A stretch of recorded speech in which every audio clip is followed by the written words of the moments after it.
Hallelujah.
bien, après ce moment de louange, vous voyez comme le Saint-Esprit fonctionne, il restait un chant qui était programmé, et j'ai su pour moi que c'était bien.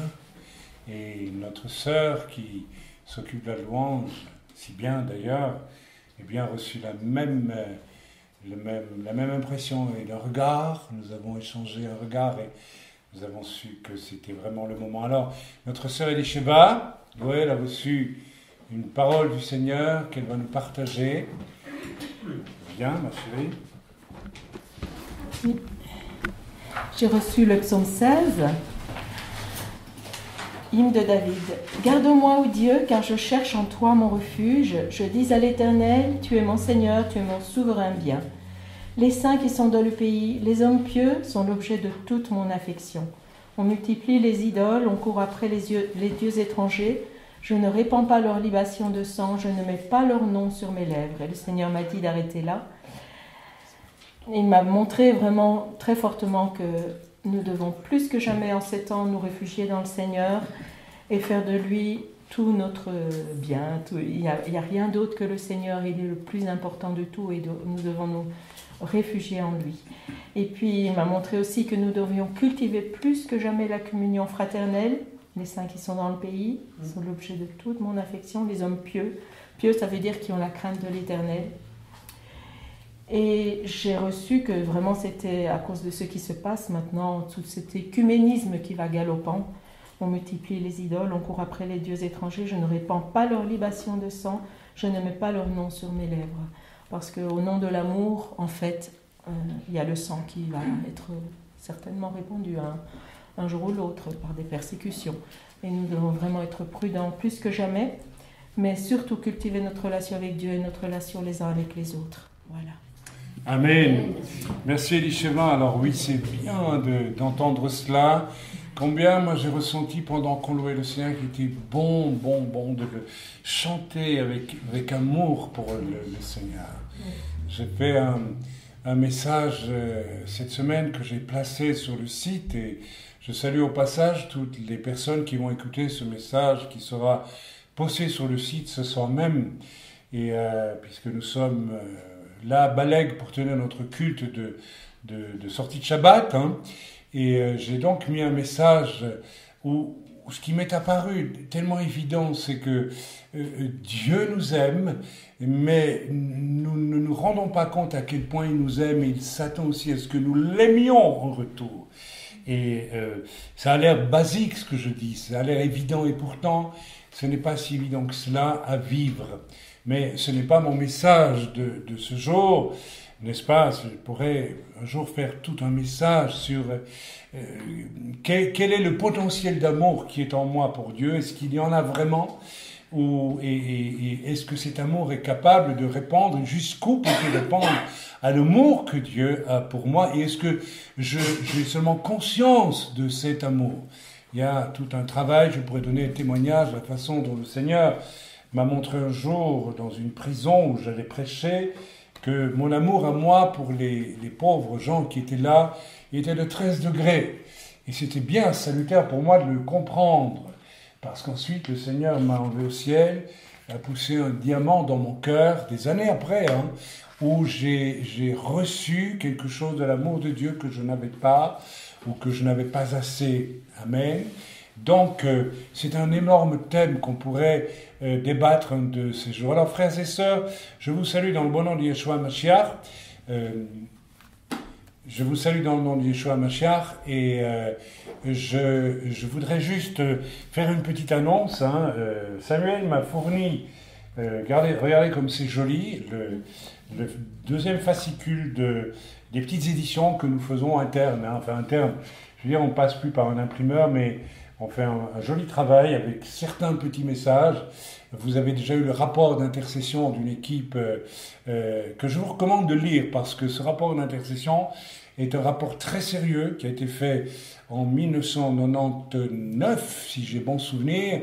1999 pour les Français qui parlent mal le français. Ce sont les Belges et les Suisses qui ont raison, c'est 1999. Et juste pour sourire un peu, hein. Voilà, alors en passant, parce que les Français aiment bien sourire quand ils parlent des autres, alors voilà, on se venge un petit peu, gentiment. Je vois qu'il n'y a aucun Français qui rouspète dans la salle, donc c'est bien. Bien, que Dieu soit loué, que Dieu soit béni, que Dieu bénisse la France, que Dieu bénisse l'Europe, que Dieu bénisse Israël, surtout en ce moment avec tout ce qui se passe, avec ce pape, etc. Je ne vais pas en parler non plus ici. Donc, je vous recommande, vous qui êtes pour plusieurs Français ici, de lire ce rapport, parce qu'en le relisant, j'ai été frappé de voir que tout ce qui a été amené à la lumière par le roi Hakodesh à l'époque est toujours bien d'actualité aujourd'hui. Donc, ce n'est pas un rapport qui est passé, futile, superficiel. C'est vraiment un rapport qui a touché des fondements pérennes, des choses durables. Et je vous le recommande, ça vous aidera pour prier pour la France, si vous priez pour la France. Le rapport suivant, et il y en a un troisième qui est en voie d'édition. Donc le troisième, c'est Zahar Nekeva, dont j'ai promis qu'on l'offrirait gratuitement à tous ceux qui achèteraient un livre Echad. Donc désormais, quand un livre Echad est commandé, il faudra envoyer aussi Zahar Nekeva, qui est en voie d'être presque prêt, hein, dans quelques jours. Enfin, il est prêt, mais il suffit de l'imprimer maintenant. Et c'est Samuel qui s'en charge.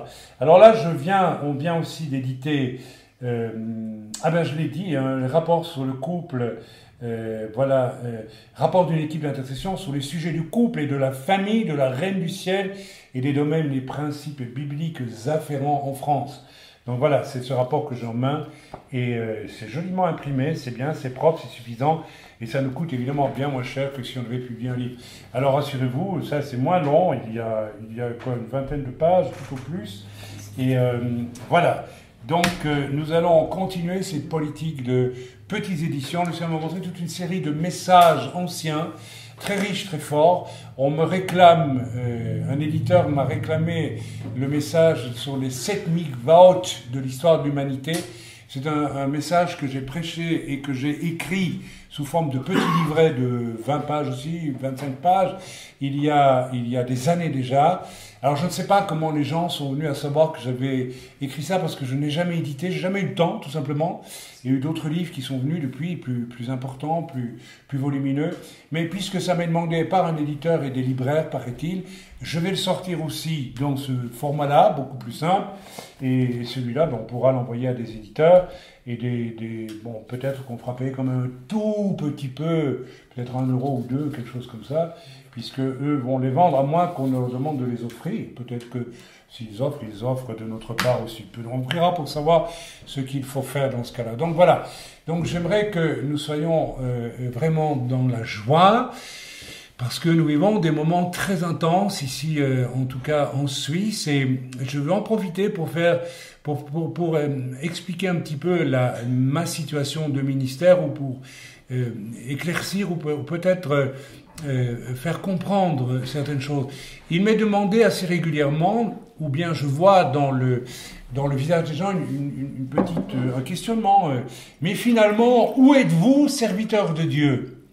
Parce que je suis israélien, nous sommes en Israël 6 mois à peu près sur 12 de l'année, nous allons en Afrique, nous sommes ici, nous sommes en France, etc., etc. Et s'annonce à l'horizon de nouveaux contacts où je vais devoir certainement m'investir aussi. Alors cette question en elle-même a déjà sa réponse dans la question, dans la mesure où cette question révèle un état d'esprit qui est toujours le même, quelque chose même d'inconscient, malgré que pour ce qui est de notre part, nous enseignons et nous vivons les choses depuis 30 ans absolument différemment, mais dans l'esprit de beaucoup de gens, c'est formaté depuis des siècles. Un clocher, un pasteur, un clocher, un pasteur, un clocher, un curé, c'est exactement la même chose. Et dès que on a beau enseigner sur le fait que la structure biblique de l'Église n'est pas celle-là, les anciens d'une assemblée sont ceux qui demeurent dans l'assemblée, sauf s'ils reçoivent un appel au ministère, et alors ils vont devenir itinérants. Mais tout ministère, y compris pastoral, à mon sens, est appelé à être itinérant, à avoir un itinéraire dans le corps de Christ. Donc, j'ai été établi apôtre voici quand même pas mal d'années, Et je ne cherche pas à collectionner les églises superficiellement pour en recevoir les dîmes comme certains en font leur spécialité. Non, je m'investis là où le Seigneur m'envoie et je prends le temps nécessaire. Alors je m'incruste parfois pendant 2 mois, 3 mois dans un endroit, parfois plus, le temps de nommer des anciens, mais aussi de vérifier que ces anciens tiennent la route. Pourquoi ? Parce que tout simplement, ils n'accèdent pas comme les premiers disciples directement au sens des responsabilités, tellement ils ont été formatés par le pyramidal pendant 20 siècles, presque un peu moins, disons, allez, 12 siècles, qu'est-ce que je raconte, 18 siècles. Donc avec toujours cette idée, c'est le serviteur de Dieu qui a les réponses, c'est le serviteur de Dieu qui dirige, vous voyez ce que je veux dire ? Alors il y a une espèce de grande difficulté pour les gens, même lorsqu'on les établit, à rentrer pleinement et librement dans leur appel à cause de ces structures mentales qui sont incrustées depuis des siècles et des siècles. Alors oui, je ne suis pas le pasteur du clocher de Balègue, je ne suis pas le pasteur du clocher de Joseph, je ne suis pas le pasteur du clocher de Lomé ou où vous voulez en France, du côté du Moutaret. Je ne suis pas le pasteur, je suis un ministère itinérant non pas de ces ministères itinérants qui prêchent et puis qui passent, mais je suis itinérant dans la plénitude de mon appel. Donc si c'est un moment de rester 3 mois à un endroit, j'y reste pour vivre mon appel, mon ministère. Et voilà, nous fonctionnons comme cela dans l'œuvre. Nous nous efforçons de retourner aux structures bibliques et non pas, et à échapper complètement, toujours plus, aux structures pyramidales. Alors évidemment, certaines personnes sont déroutées, parce qu'habituées à avoir toujours le même pasteur au même endroit, avec le même bout du nez, le même chapeau, que sais-je, moi, et le même message, peut-être aussi, tous les ans, quelque part.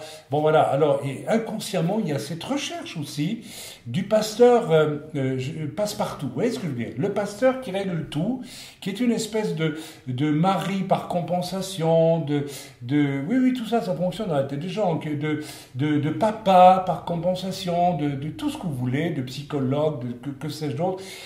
Mais, et bien sûr qu'un pasteur, c'est quelqu'un qui soigne, mais il y a 5 ministères, et il y a donc des fonctions différentes qui doivent être vécues, rendues vivantes dans le corps de Christ. Je n'emploie presque plus le mot église. Pourquoi ? Parce que dès qu'on parle, on emploie ce mot église, les gens ils voient clocher. Ils voient pas le corps, voyez-vous. Donc voilà, cette petite mise au point terminée. Je signale à ceux qui veulent me voir en Suisse que je suis probablement là, puisque je vais avoir une absence. Quand je dis une absence, comprenez-moi bien, je serai absent, c'est cela que je veux dire, je vois certains sourire. Non, je n'aurai pas une absence, même si à mon âge, on peut avoir des petits trous de mémoire. Je n'aurai pas une absence. Au nom de Yeshua Mashiach, je refuse ce genre de choses. Vous m'aurez encore sur le dos longtemps, en pleine forme, c'est comme ça. Il faut nous aimer les uns les autres et nous supporter. N'est-ce pas, Samuel ? Tu es d'accord ? Tu me supportes ? Oui. Oui. Tu m'aimes aussi un petit peu ? Oui. Ah, c'est très bien, il m'aime, alors c'est bien. Il est sincère, hein. Voilà, j'espère, hein. Tu es sincère, hein. Moi je t'aime bien, tu sais, de toute façon. Voilà, donc, je t'aime beaucoup en plus. Mais, ben oui, c'est vrai, il faut nous aimer beaucoup, pas seulement un petit peu, il faut s'aimer vraiment, d'accord ? Je vois pas bien que tu me regardes, oh oui, je t'aime aussi, ma soeur. Il n'y a pas de souci, je t'aime vraiment beaucoup. Ouais, je vous aime tous beaucoup, de toute façon. Même Arnaud, hein, Arnaud ? Ah, il est content. Mais c'est vrai en plus. C'est bon de se dire qu'on s'aime vraiment les uns les autres. Parfois, on entend ça, et puis on sent qu'on va faire un effort. Hein. Ouais, on le fait parce qu'on est au culte, quoi. Mais bon, ça s'arrête après le culte. D'accord. Voilà, bien. Que Dieu soit loué, que Dieu soit béni. Le message d'aujourd'hui est basé sur une expérience difficile que nous avons à plusieurs vécu cette semaine. Et je vais donc lire un verset biblique très court d'ailleurs, dans Matthieu 10 au verset 16. Donc, Sécheserait pour les hébraïsants et... Stéphane, c'est Matthieu 10 et le verset Chercherai, Matthieu 10, Esther, ve chercherai, il faut que je trouve. Voilà, Matthieu 10, le voici, et le verset 16. Lisons ensemble. Voici, et c'est le Seigneur Yeshua qui parle, je vous envoie comme des brebis au milieu des loups. C'est notre réalité. Yeshua lui-même n'a pas dérogé à la règle parce que durant tout son ministère, il a été confronté à qui? Qui peut me le dire? Personne? À qui? Au curé? Au pasteur? Aux pharisiens? Un petit peu aux sadducéens, si j'ai bon souvenir, mais qui ont tout fait pour essayer, en fait, de le détruire, de le détourner de sa mission. Et nous allons voir un peu dans la deuxième partie du message comment des hommes religieux peuvent nous détourner de notre appel, de notre mission. Il y a des loups ravisseurs religieux qui ont toutes les apparences d'hommes de Dieu, mais qui sont en réalité des loups. Alors quand on parle de loups ravisseurs, on pense par exemple à cette équipe de faux évangéliques, donc des catholiques probablement catapultés et dirigés par des jésuites qui sont venus détruire notre centre d'une façon insidieuse à Jérusalem et qui sévissent aujourd'hui en France dans une œuvre qui se prétend évangélique. Mais heureusement, des gens qui ont le Saint-Esprit réalisent, au bout d'un certain temps, ils sont très séduisants, ils sont très, très accrocheurs, vous savez. Et il y a un homme de Dieu bien connu en France qui les a recommandés pendant une période parce qu'il a vraiment cru que... Et puis j'ai appris qu'il a retiré tous ces messages de leur site parce qu'il a vraisemblablement discerné qu'il avait affaire à des loups ravisseurs. Mais ça, ce sont des gros loups ravisseurs, extrêmement, un type de loup ravisseur, très séduisant, très... Ah, ils sont jeunes en plus, donc... Voilà, alors nous avons tous compris, avec le recul, qu'ils sont venus chez nous, alors qu'ils n'étaient absolument pas ni évangéliques ni messianiques, encore moins, pour étudier nos enseignements, les miens et notre façon de faire, etc., pour la reproduire et donner l'illusion d'être des gens, et d'ailleurs je sais qu'ils enseignent ce que j'enseigne moi dans mes livres. Ce sont des loups ravisseurs, mais il y a autre chose, il y a aussi... Parmi nous, à l'intérieur du corps, exactement comme à l'intérieur du peuple d'Israël, quand Yeshua est venu, il y avait des loups ravisseurs, des hommes qui s'opposent à ce qu'il y a d'authentique, de loin de Dieu et de voulu de Dieu chez quelqu'un qui est en face d'eux. Ainsi furent les pharisiens en face de Yeshua, et nous allons voir dans quelle mesure nous-mêmes nous appartenons au camp de ceux qui peuvent être loin, parce qu'ils sont innocents de cœur en réalité, ou bien nous pouvons faire partie de ceux qui, n'est-ce pas, sont des loups ravisseurs. Et le loup ravisseur, il y a tout un dégradé, je ne dirais pas un dégradé, mais il y a des types très différents, des activités loups ravisseurs de toutes sortes. Et parfois... qui prennent comme ça l'allure d'un certain idéalisme religieux et autres, vous savez. On donnera un témoignage ou deux tantôt. Alors, le Seigneur nous dit, face à ces loups-là, soyez donc prudents comme des serpents. Et notez qu'ici, le Seigneur commence par le serpent, avant de parler de la colombe. Et simple comme des colombes. Moi, je dirais innocent comme des colombes. Et dans cette simplicité de la colombe, il y a quelque chose du véritable croyant sauvé en Yeshua. Et quelquefois, je l'ai rencontré aussi chez certains juifs, je vous le dis honnêtement, qui sont nettoyés, absolument nettoyés à fond, de tout ce qui charge l'âme humaine d'ambition et d'œuvres charnelles. Et l'on rencontre parfois ce genre de chrétiens. Et je vais vous dire très franchement que tous sont appelés à devenir simples comme des colombes, mais qu'il est rare de rencontrer un chrétien qui a ce cœur de colombe, simple. Et cependant, c'est une qualité de base si nous voulons avoir accès aux choses de Dieu. Je vous ai parlé, je pense, samedi dernier, je ne sais plus, là j'ai une absence effectivement. Si vous ne devenez comme des enfants, vous ne pouvez entrer dans le royaume de Dieu, ni dans le royaume des cieux. Le royaume des cieux, c'est celui où l'on monte, par exemple, pour intercéder, pour prier. Le royaume de Dieu, c'est celui des trésors de Dieu, par exemple les mystères de Dieu. Donc, nous voyons très bien que l'Écriture, là, nous montre, si tu n'as pas un cœur d'enfant, tu ne peux pas monter dans les lieux célestes véritablement, t'asseoir avec Christ et avoir de l'autorité. De manière apparemment paradoxale et folle pour la sagesse humaine, la grande autorité spirituelle ne provient pas du fait que l'on est un spécialiste en ceci ou en cela, certainement pas un spécialiste en combat spirituel, bien qu'il faille se spécialiser d'une certaine façon, il faut que notre intelligence soit affinée par le temps et par le Seigneur. Mais ce paradoxe apparent, il est très simple. Plus un homme ou une femme a un cœur d'enfant, plus il a d'autorité véritable. La vraie autorité n'est pas le fait d'une forte personnalité.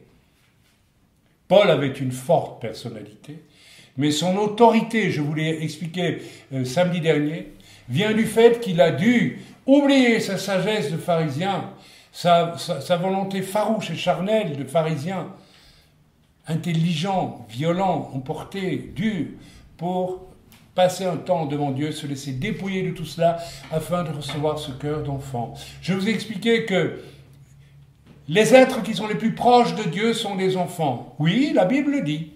Les kéroubim, j'en ai parlé la semaine dernière. Nous voyons dans le prophète Isaïe, si je ne m'abuse, que c'est un kéroubim seul, un enfant ailé. Un chérubin, c'est un enfant ailé, qui porte Dieu dans sa gloire, dans l'espace. C'est proclamé dans le prophète Isaïe. Si je ne dis une sottise, qu'on me pardonne dans ce cas-là, c'est peut-être Ézéchiel, je n'ai pas été revoir la référence. Il nous est dit que le chérubin qui garda le jardin d'Éden après qu'Adam et Ève, Adam et Chava furent chassés, était un chérubin qui avait une épée tournoyante, flamboyante pour garder l'entrée. C'était un enfant qui gardait. Il nous est dit de Satan lui-même qu'il fut un chérubin protecteur avant la chute. Les kéroubim qui gardaient l'Aaron Akadosh dans le Saint des Saints du temple à Jérusalem étaient des enfants ailés. Donc nous avons là suffisamment d'exemples pour nous rendre compte qu'il y a là un message direct de l'Éternel. Si tu ne deviens comme un enfant, tu ne peux pas entrer dans le royaume des cieux. Tu ne peux pas aller dans le royaume de Dieu. C'est impossible. Donc, nous allons développer un peu cela, si vous le permettez. Je vais donner donc le témoignage de ce qui nous est arrivé cette semaine. Samedi dernier, nous avons eu un culte formidable, merveilleux. Nous avons eu des frères qui sont venus nous visiter. On a eu une communion fraternelle vraiment qui nous a réjouis parce que nous l'avons senti vrai, des gens simples qui, bien que n'ayant apparemment pas d'assemblée, ne se prennent quand même pas pour ce qui ne sont pas. Aucun d'eux ne m'a donné l'impression de vouloir être ceci ou cela, une espèce d'autoproclamation au ministère. Au contraire, il y avait du respect pour le ministère chez ces gens-là. Et ça m'a beaucoup, beaucoup plu et rassuré. Que Dieu soit loué pour ces visiteurs et nous les bénissons. Et j'espère les revoir bientôt, puisqu'il est question que nous allions leur rendre visite. Que Dieu soit loué. Donc, le lendemain, 2 personnes parmi nous ont mené une opération un petit peu hasardeuse. Nous savons tous que nous nous occupons d'un certain endroit, une bourgade, dont nous ne dirons pas le nom bien sûr, par prudence et par sagesse, puisque nous sommes en plein combat spirituel par rapport à ces bourgades. Et le Seigneur nous a montré qu'il y avait quelque chose qu'il voulait y planter, y faire. C'est un lieu qui a des apparences religieuses, mais qui est mort spirituellement, complètement mort, éteint. C'est un endroit où il y a bien entendu des serviteurs de Satan, il y a guérisseurs, il y a satanisme, il y a des choses comme celle-là. Et nous savons qu'il y a un endroit particulier où se pratique, on va dire, la débauche. Bien, et nous avons reçu, en tout cas moi je me souviens l'avoir reçu, je ne sais pas si ça avait été reçu en priant par tout le monde, qu'il faudrait aller prier là pour briser cette chose, mais dans le temps de Dieu, avec la sagesse de Dieu. Et donc 2 personnes parmi nous sont allées de bonne foi, je dirais, mais quand même avec un manque de sagesse, hein, et on va y venir, sont allés vers cet endroit pour essayer de trouver le chemin qui donnait accès vers cet endroit. Ils n'ont fait que ça. Alors je transpose tout de suite dans le monde spirituel. Le monde spirituel a ses lois, mes amis. Et très souvent, nous savons intellectuellement qu'il y a des démons, qu'il y a des anges aussi, qu'il y a un monde spirituel, qu'il y a Satan, qu'il y a Dieu. Mais ça s'arrête là. Comme nous ne voyons rien, que nous sommes très souvent formatés pour n'attacher au fond l'importance qu'à ce que nous voyons. D'ailleurs, le siècle présent est un siècle de la voyanture et de la voiture. On fait tout pour que vous regardiez les formes, les couleurs, les apparences, toute la publicité tourne autour de ça, et que vous ne voyez absolument rien de tout ce qui se passe derrière. Donc, nous sommes dans un siècle de matérialisme extrême. Donc, nous devons en prendre conscience. Déjà là, il y a tout un message. Je deviens imprudent, parce que ma sensibilité spirituelle n'est pas très, très fine, parce que je suis trop, peut-être, attaché aux choses de la terre. C'est à chacun de se questionner là. Alors, ce qui s'est passé, c'est que lorsque ces 2 personnes sont allées, donc qui sont membres dans l'œuvre, sont allées vers cet endroit, dans l'invisible. Du haut de cet endroit-là, il y avait des émissaires de notre adversaire qui observaient, qui ont vu quand même de croyants, de chrétiens s'approcher, et ils ont compris qu'il allait se passer quelque chose, que les chrétiens allaient attaquer par la prière. Et ils savent que les chrétiens ont de l'autorité. Alors ils ont déclenché une guerre tout de suite. Et dans la nuit de samedi à dimanche, de dimanche à lundi, j'ai été visité pendant la nuit de façon atroce. Je vous assure que j'ai senti venir la mort. Je savais qu'on voulait me tuer. C'était clair et net. C'était exactement ce que j'ai ressenti. J'ai ressenti des douleurs physiques dans mon corps toutes particulières. Je savais que je me suis réveillé, j'ai su que quelque chose était mis en place pour essayer de déclencher un cancer foudroyant ou quelque chose de terrible. Et puis, j'étais très mal. J'étais tellement mal que j'ai dit à mon épouse, j'ai même pas la force de prier. Je me sentais absolument vidé, épuisé, dans un état terrible. Et puis j'avais une migraine atroce et mon épouse m'a dit, mais moi je viens d'être malade, j'ai vomi, voilà, j'étais pas bien du tout. Et bien sûr, le lendemain, j'ai appris que presque tout le monde dans l'œuvre avait été attaqué pendant la nuit. Certains ont eu des rêves très très impurs. Et c'est logique. Pourquoi ? Parce que cet endroit dont il est question est un endroit de débauche. D'accord ? Et alors j'ai bien sûr prié, j'ai questionné le Seigneur, le Seigneur m'a montré, mais tu sais, si aujourd'hui des gens commettent de la débauche dans cet endroit, c'est parce que ce lieu est spirituellement consacré à la débauche. D'accord ? Et puis là, en priant, j'ai eu la confirmation que ce lieu n'était rien d'autre qu'un lieu de fornication de femmes qui pratiquaient de la sorcellerie, n'est-ce pas, jadis, et qui se dénudaient dans cet endroit, je ne dis pas le reste, pour inviter la présence du diable. Ces choses existent. Alors vous vous rendez compte qu'en allant voir innocemment cet endroit comme ça, sans prier, sans se préparer, vous êtes allé débusquer un trône du diable, vous êtes allé simplement renseigner le diable que vous veniez pour... vous ne veniez pas pour participer à ça, mais bien parce que, vous savez, l'ennemi est très intelligent pour comprendre. Alors dans le monde spirituel, les choses se voient. Et le résultat, c'est qu'il y a eu une contre-attaque immédiate, et pendant la nuit, nous avons tous été attaqués violemment. Ok, donc, mes amis, même notre sœur Rivka de Jérusalem a été attaquée. Est-ce que vous comprenez, n'est-ce pas, combien nous devons avancer avec sagesse? N'est-ce pas, nous avons commencé à mener, sur ordre de Dieu, voilà, c'est pas une prise de possession de cette région-là, et cela implique un combat spirituel. N'est-ce pas? Le refuge, ma femme et moi, nous y avons vécu 15 ans et nous avons terminé, je dirais terminé, en gros, il y a 5 ans à peu près, un combat qui a duré plus de 22-23 ans et nous savons très bien ce que cela signifie pour toute la région de ce coin de France. Nous avons vérifié, nous avons observé qu'il y a eu un bouleversement spirituel complet dans cette région en prévision du futur, n'est-ce pas?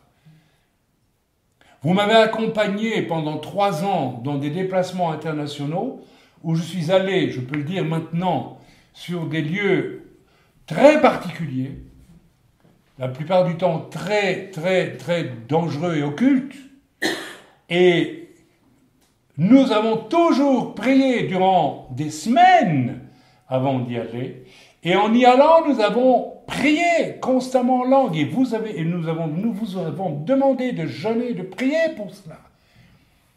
On ne s'aventure pas vers des choses comme celle-là sans prendre la peine de prier et d'être certain que c'est le moment d'y aller et de faire quoi que ce soit. Donc dès que nous savons que nous allons approcher quelque chose du spirituel de l'ennemi, il faut immédiatement, avant d'agir, quoi que ce soit, prier.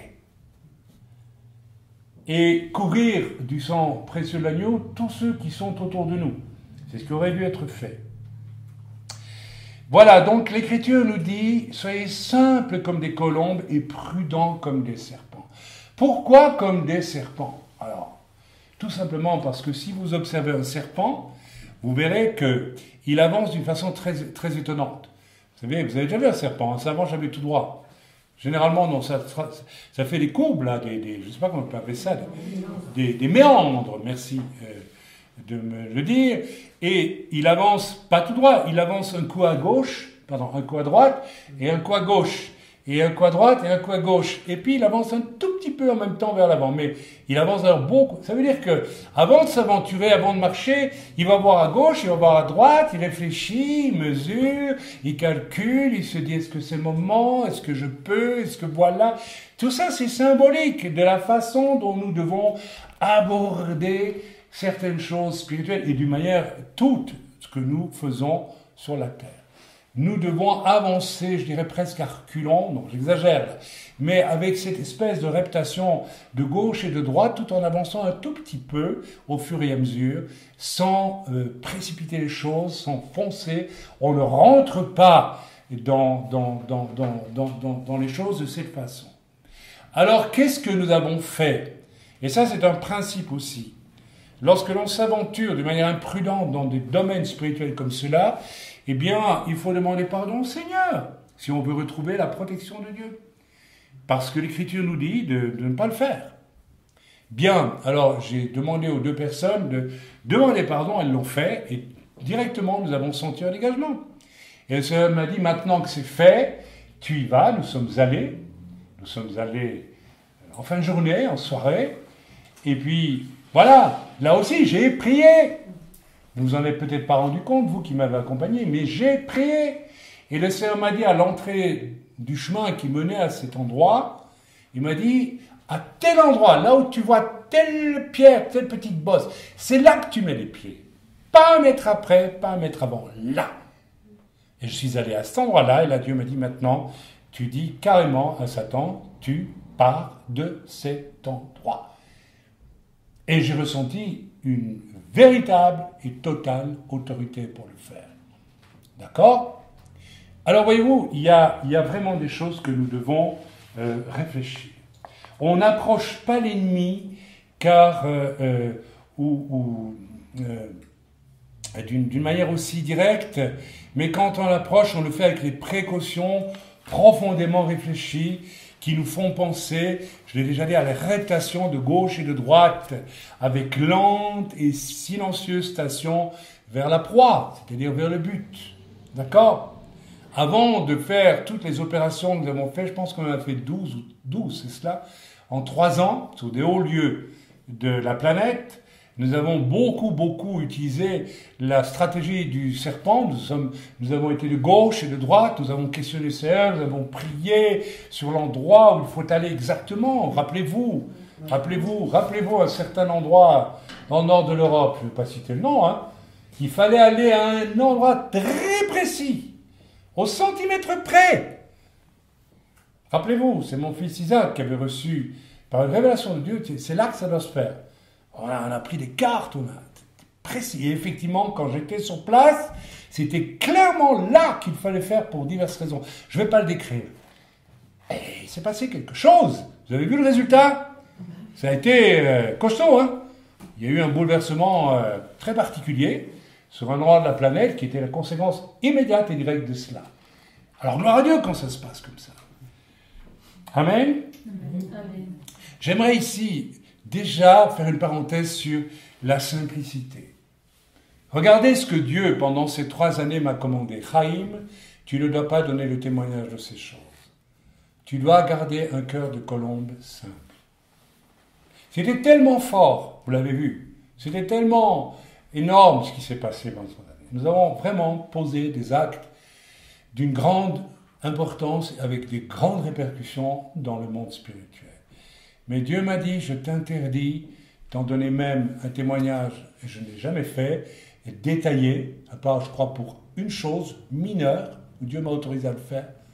C'est ce qui s'est passé quand j'étais à certains endroits en France, etc., et qu'un scandale a été révélé dans une pastorale, qui était le fruit direct de la prière qui était faite depuis le haut de la ville. Bref, à la grande surprise des gens, mais voilà.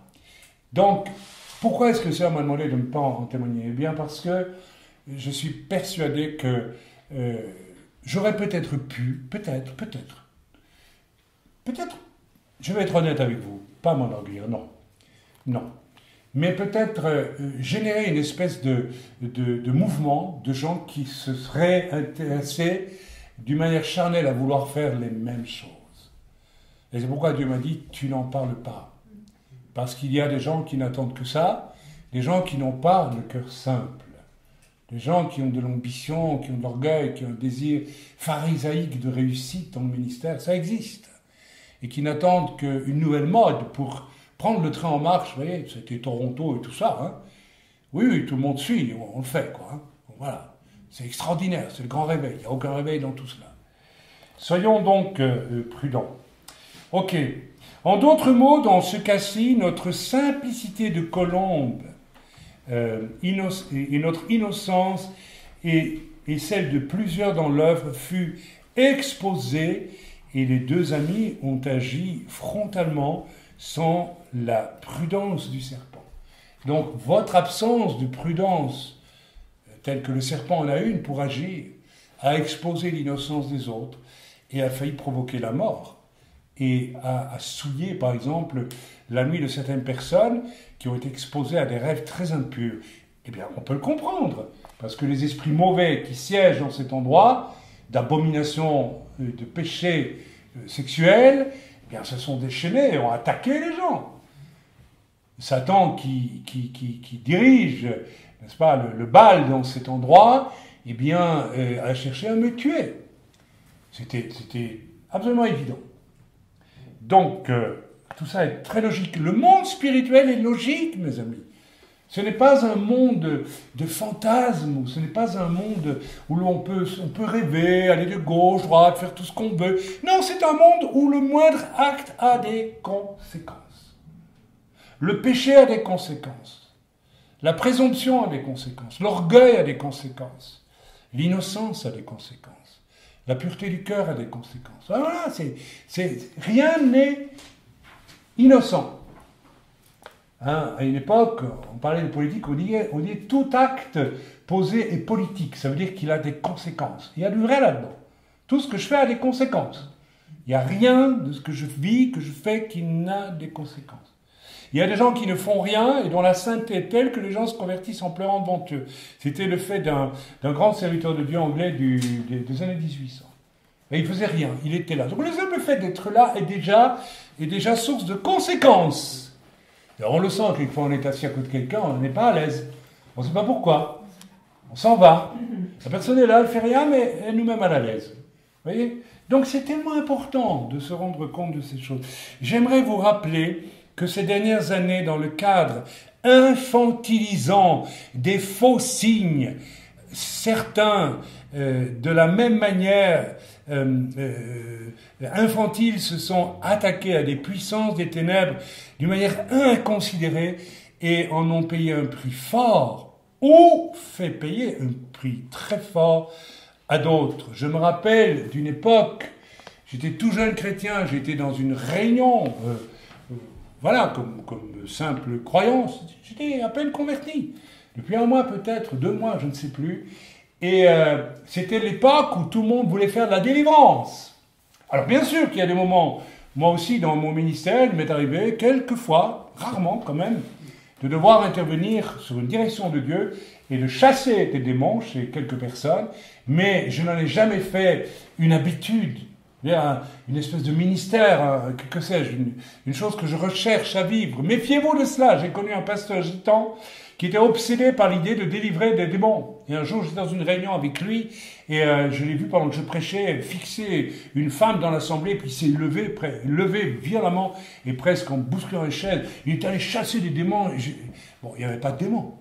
Alors, quand il a eu fini, je dis, mais pourquoi tu as fait ça? Tu sais, tu as un problème, mon frère. Puis j'ai découvert en réalité, en faisant court, que cet homme avait des problèmes graves dans son couple. Il y avait une insatisfaction intime profonde, et finalement, il a compensé dans une espèce de survitaminisation dans le ministère. Alors attention à ces choses. Eh bien, cet homme a fini par chuter et a quitté le ministère. N'est-ce pas? Donc, attention, si nous nous attaquons à des puissances, il y en a qui font ça parce qu'ils s'ennuient ou parce que, je ne sais pas, leur vie leur semble creuse. Si votre vie vous semble creuse et si Dieu ne parvient pas à vous utiliser, vous devez vous questionner sur les racines du problème. Et pas compenser avec des choses extraordinaires que vous voyez chez l'un et chez l'autre. J'ai entendu un homme pendant des mois me dire « Oui, mais toi, tu vis des choses extraordinaires. Pourquoi moi pas ?» Je dis « Mais oui, mais tu es jaloux, quoi. » Mais questionne-toi, demande. Alors, dès qu'on creuse un petit peu, qu'on observe, on découvre des compromissions sérieuses avec pas mal de choses, et du péché, et du péché grave en plus, s'il vous plaît, et puis on vient s'étonner de ce que Dieu ne nous utilise pas. Ben, écoutez, si vous n'êtes pas innocent, si vous n'êtes pas comme une colombe innocente, eh bien Dieu ne vous utilisera rien. Si vous ne devenez pas comme des enfants, avec un cœur innocent et véritablement propre et innocent, eh bien vous n'aurez pas accès au royaume des cieux, au royaume de Dieu. Point final. C'est tout. Amen. Alors je me rappelle de cette réunion qui se déroulait en France. C'était l'époque où il fallait chasser les démons à tout prix, n'importe comment d'ailleurs. Et nous étions allés dans cette réunion avec 2 personnes qui nous accompagnaient, c'était deux sœurs en Christ. L'une était une sœur juive qui nous avait amenés au Seigneur d'ailleurs, et l'autre était sa sœur. Une femme remarquable, je crois qu'elle était premier prix de conservatoire au violon. Elle était, comme elle était très belle aussi, elle était encore mannequin. Mais qu'est-ce qu'un chrétien fait comme mannequin? Bon, elle avait des contrats, je pense, et elle les assumait, c'est tout. Je crois qu'elle était professeure aussi de quelque chose de violon. Donc c'était vraiment quelqu'un de remarquable. Mais pendant la réunion, elle est tombée en proie à des puissances démoniaques. Et je connais cette famille et je sais qu'il y a des héritages occultes très violents et qu'il a fallu même pour l'autre sœur de la prière, mais une prière sage et persévérante pour arriver à des résultats. Et un jeune évangéliste, très, à mon avis, très charnel, bon, on peut être baptisé du Saint-Esprit et rester quand même charnel. C'était un homme au fond frustré, qui avait une vie ratée et qui, voilà, est venu au Seigneur après avoir erré, n'est-ce pas, comme beaucoup le faisaient à l'époque, avec la drogue et tout ce qui s'ensuit. Et cet homme avait une âme labourée par toutes sortes de choses, de la chair et de l'âme, qui voilà. Alors, il n'a pas hésité un instant, il a foncé, je dis bien foncé, sur cette personne au sol, a commencé à hurler en chassant des démons. Et bien entendu, il s'est fatigué. Et bien entendu, il n'est arrivé à rien du tout, ce qui est bien la preuve que ça ne venait pas de Dieu. Moi, je ne vais jamais vers une personne pour chasser des démons si le Seigneur ne m'en donne pas une conviction absolue. Et quand je l'ai vécu, les gens étaient délivrés. C'est clair, c'est net, c'est précis. Je parle de ça dans un de mes livres, il s'appelle « Vous avez dit délivrance ». La personne n'a pas été délivrée, et s'étant fatigué, l'évangéliste en question a abandonné la personne disant « Moi, j'y arrive pas, bon voilà, c'est comme ça, voilà ». Vous savez ce qui est arrivé à cette personne? Elle est folle aujourd'hui, et elle est en hôpital psychiatrique depuis des années. Alors, vous voyez les résultats? Ah ben oui, il faut le dire, il faut oser témoigner de ces choses. Mes amis, c'est grave. C'est-à-dire que cet homme n'avait pas un cœur de colombe. Il n'avait pas un cœur de colombe. Il n'était pas comme un des kéroubim, un chérubin proche du Seigneur. Celui qui est proche du Seigneur avec un cœur d'enfant, quand Dieu lui dit d'agir, n'est-ce pas, comme David, quand Dieu a dit à David, prends quelques pierres dans le torrent là, et tu vas tuer le géant Goliath. Mais David avait un cœur d'enfant. Alors il n'a pas eu de problème, il est allé avec un cœur d'enfant. Il n'avait pas peur, j'en suis convaincu. Celui qui a un cœur d'enfant n'a pas peur quand Dieu lui commande de faire une chose. Si vous commande de soulever un camion, vous avez un cœur d'enfant, vous soulevez le camion, il n'y a pas de problème. J'ai vécu des expériences comme ça dans mon ministère. J'ai vu Dieu créer une station essence en plein milieu d'une forêt. Mon épouse est témoin et d'autres étaient témoins aussi. Parce que nous avions un cœur d'enfant et une foi d'enfant, une foi pure, sans problème. Le royaume de Dieu appartient aux violents, mais les violents doivent avoir des cœurs d'enfant. C'est tellement important. Tellement important. J'aimerais vous rappeler aussi que une femme, quand il y a eu toute la période, je ne sais pas où ils en sont, parce que voilà, ça nous a appelés à vivre de manière plus repliée sur nous-mêmes un petit peu, d'une certaine façon, hein, loin de toutes sortes de mouvements qui nous paraissent aujourd'hui tellement superficiels. Et certains d'entre vous avez connu toutes ces choses, hein, vous avez couru dans toutes ces réunions. Et je pense que jusqu'à aujourd'hui, vous êtes bien content de ne plus y aller, n'est-ce pas? Eh bien, je pense à cette femme de pasteur qui était orgueilleuse, car il y a l'orgueil. Celui qui n'a pas un cœur d'enfant, bien sûr, il a un cœur orgueilleux. Elle s'est exercée, voici quelques années, au combat spirituel ici en Suisse. Et sans aucun appel de Dieu, tout simplement une ambition personnelle. Et son aventure s'est terminée où? Dans un hôpital psychiatrique. Je vous garantis que l'autre jour, si nous n'avions pas eu des cœurs innocents, il y aurait des gros dégâts parmi nous. Des gros dégâts. Je serais peut-être mort aujourd'hui. Toute démarche qui implique une descente sur un lieu ou une histoire ou un fait spirituel démoniaque doit être précédée et accompagnée de prières, avec conviction de faire les choses. Combien de fois n'avons-nous pas prié pour la moindre décision à prendre parmi nous? Je vous ai montré le modèle. Je vous en supplie, gardez ce modèle. Soyez intelligents. On ne démonte pas le carter d'une bagnole pour changer l'huile sans mettre un bassin en dessous, autrement on ramasse tout dans la figure. C'est aussi simple que ça. Avant d'agir, on prie, on demande au Seigneur, est-ce que je dois faire? Même ça et surtout ça. Amen. Sans prier et prier aussi tout au long de l'action que l'on mène. Le sang de Yeshua doit être réclamé sur les protagonistes d'une action et sur tous les membres chrétiens de nos familles et de l'Église entière.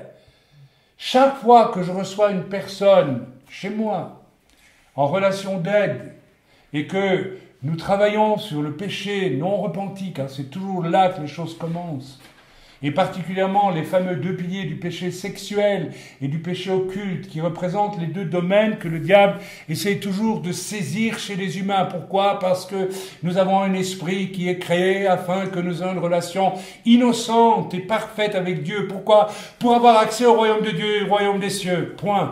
Et nous avons aussi un corps avec une partie ultra sensible que l'on appelle sexuelle et qui sert sur le plan terrestre à une relation intime profonde qui va engager tout l'aspect psychique et physique et moral de notre être. Et ces 2 domaines doivent être intacts. Tant qu'ils sont intacts, nous avons accès au royaume de Dieu, au royaume des cieux, si nous sommes croyants, et si nous sommes lavés par le sang précieux d'Yeshua, et nous sommes en paix dans nos foyers, si nous respectons ces règles sur le plan physique. Donc, la plupart du temps, qu'est-ce que le diable fait? Il ne supporte pas que vous ayez une relation avec Dieu, il ne supporte pas votre innocence, donc il va la corrompre. Lis ton horoscope, ça y est, c'est fini, vous avez perdu votre innocence. Fais un petit coup de pendule, ça y est, c'est fini. Va chez le rebouteux, ça y est, c'est fini. Sois un peu superstitieux, ça y est, c'est fini. Tu n'es plus innocent, c'est terminé. Hop, c'est plus. Et puis, vous savez, ce que j'ai constaté, et ça, mon expérience me l'a démontré pendant 30 ans maintenant, des centaines de personnes sont passées, peut-être plus, je ne sais pas, je n'ai pas compté, dans mon office pour que nous prions pour elles. Et j'ai vu des personnes complètement détruites sortir, reconstruites, transformées, changées. C'est vrai ou ce n'est pas vrai? Vous le savez. Uniquement parce qu'on avait détruit dans la prière, n'est-ce pas? Des choses parfois inouïes, vous n'imaginez pas ce que j'ai pu entendre en 30 ans. Dernièrement encore, j'ai eu l'occasion de prier pour une personne qui avait vraiment des antécédents occultes effroyables, absolument effroyables, et qui souffrait des conséquences. Amen. Je ne vais pas rentrer dans les détails. Mes frères et sœurs, lorsque je prie pour ces gens, parce que comme je disais tantôt, le péché sexuel engendre, je ne vais pas rentrer dans le détail, il faudra un séminaire là-dessus, engendre une attirance vers un fantasmagorie qui est une évasion, parce que lorsque je pêche sexuellement, mon âme est dévastée. Je suis dévasté. Et si je ne peux pas trouver quelqu'un à qui me confesser et être restauré, après avoir péché et m'être repenti, je vais fuir quelque part pour essayer d'oublier dans une fantasmagorie quelconque. Et là, le diable nous attend avec quoi? Avec de l'occultisme. Vous pouvez être certain que tous les adolescents qui font de l'Harry Potter, eh bien, ils ont une vie de débauche par derrière. Je suis convaincu, ça va ensemble. Je suis convaincu qu'ils sont sur les sites pornographiques, tous, je suis convaincu. Alors, fuyez ces choses. Fouillez